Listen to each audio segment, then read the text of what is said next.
Good morning, day 6. It was an extremely wet morning this morning.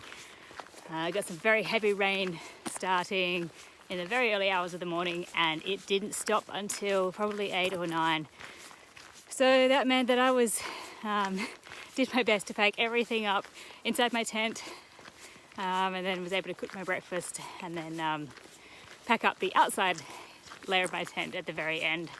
But as you can see, now that I've actually started walking, the rain's gone, it's clear, which is nice. So today I'm going to be making my way down the western side of Loch Lochy, and that's going to be where I'll be for pretty much most of the day. I'll get down to Great Glen Way and then do a couple more k's to Moy Bridge, where I'll be camping for tonight. I've come down this road about 3 k's off of the main trail, mainly because I had a really cool name. This area is called the Dark Mile. Apparently it's called that because of the really steep sides on either sides of the road, and that really sort of dense vegetation and thick moss on the dry stone wall on that side.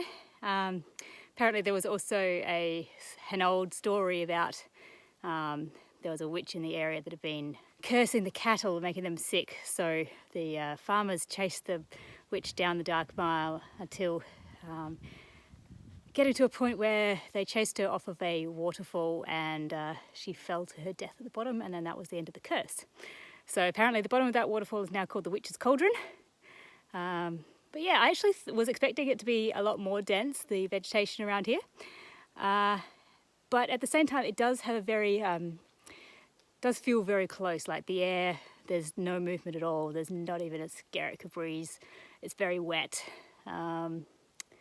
So it does feel a little bit dark.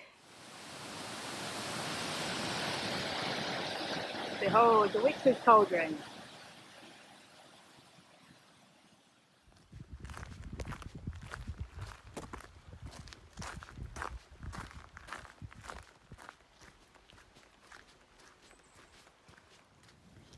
I'm here at Moy Bridge, where I've set up camp for the night, and the bridge keeper has just left for the day. Him and his dog Rossi, who was a gorgeous collie, and I got to play fetch with him all afternoon, which was really cool. And just to make life even better, last night I was so wishing for choc chip cookies, and then as the bridge keeper was leaving, he said, "Here you go, have some biscuits." So good. I'm pretty happy right now.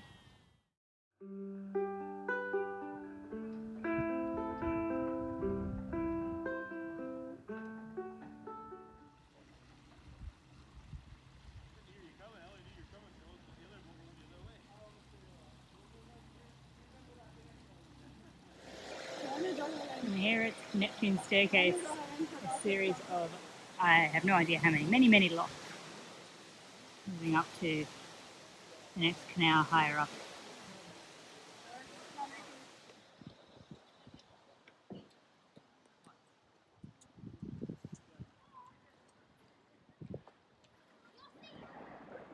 So I just read that the Neptune's Staircase here has 8 locks, and it takes about an hour and a half for a boat to get through it.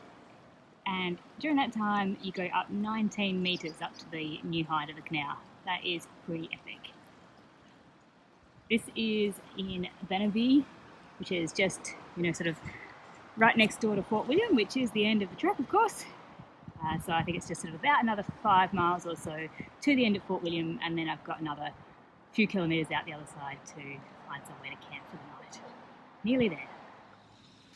I'm now at the end of the canal, very last lock here, and over there in the distance is Fort William, and that is the end of the trip.